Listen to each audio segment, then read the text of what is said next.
Të njëjtën në mbrëmje në emisionin Fokus, të moderuar nga Ermal Sika në televizionin 6+1 Vlora, i ftuar ishte kandidati i pavarur për kryetar të Bashkisë së Vlorës, Dionis Sota, i mbështetur nga Partia Demokratike dhe forcat e tjera opozitare.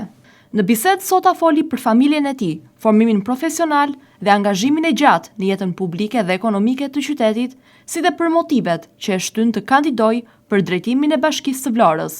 Ai theksoi se vendimi për të hyrë në garë erdhi si rezultat i dëshirës për t'i dhënë qytetit një frymë të re zhvillimi, për të garantuar transparencë dhe për të përmirësuar shërbimet ndaj qytetarëve. Kandidati i pavarur u shpreh se mbështetja nga Partia Demokratike dhe forcat e tjera opozitare erdhi si rezultat i një bashkëpunimi të natyrshëm dhe të ndërtuar mbi parimin e ndryshimit, duke falenderuar të gjithë ata që mbështesin në këtë rrugëtim. Sota sqaroi gjithashtu zërat që kanë qarkulluar në rrjetet sociale lidhur me angazhime të mëparshme, duke theksuar se e vetmja përkushtimi i tij ka qenë gjithmonë ndaj Vlorës dhe interesit publik.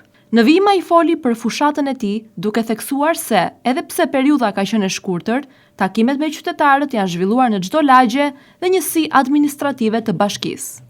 Ai tha se qytetarët e kanë pritur me interes, duke ndarë shqetësimet dhe pritshmëritë e tyre për një drejtim të ri të qytetit. Dionis Sota vuri në dukje se Vlora sot ka nevojë për investime në infrastrukturë, ndriçim, pastrim dhe shërbime cilësore publike. Platforma e tij përfshin zhvillimin urban të qëndrueshëm, mbështetjen e biznesit të vogël dhe të mesëm, si dhe përmirësimin e kushteve për zhvillimin e turizmit. Si kryetar i shoqatës turistike Arta, Sota u ndal në rëndësinë e këtij sektori për ekonomi lokale, duke theksuar nevojën për promovim më të mirë të Vlorës si destinacion turistik dhe për krijimin e kushteve të favorshme për sipërmarrësit. Në lidhje me zhvillimin rural, ai theksoi se bujqësia dhe blegtoria duhen mbështetur përmes investimeve dhe krijimit të tregjeve të sigurta për prodhimet vendase. Gjatë emisionit, kandidati i pavarur shpreu respekt për kundërshtarët në garë, duke theksuar se konkurenca duhet jetë e ndershme dhe në interes të qytetarëve.